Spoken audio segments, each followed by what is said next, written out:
بیا. یواش یواش برو که خب معلوم دار.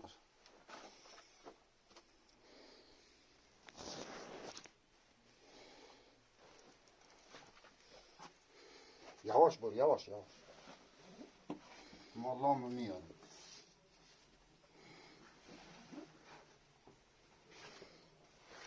خب چیز دارم میگیری؟ اول برو میله همه تمام کن. برو تا برو تا بیخ میده. نگاه کن چنده.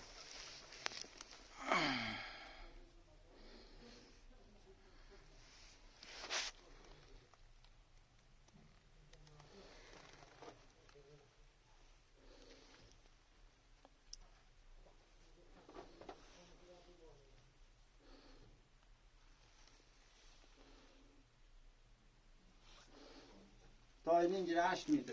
شاید 11. بابا اینجا الان 11 متر و نیمه. خب بیا حالا تو خواب.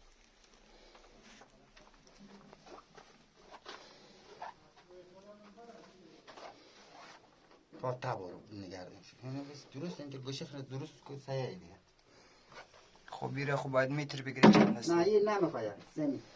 خب 3 متر که است یعنی اینی تا ته دیگه نه. بیا.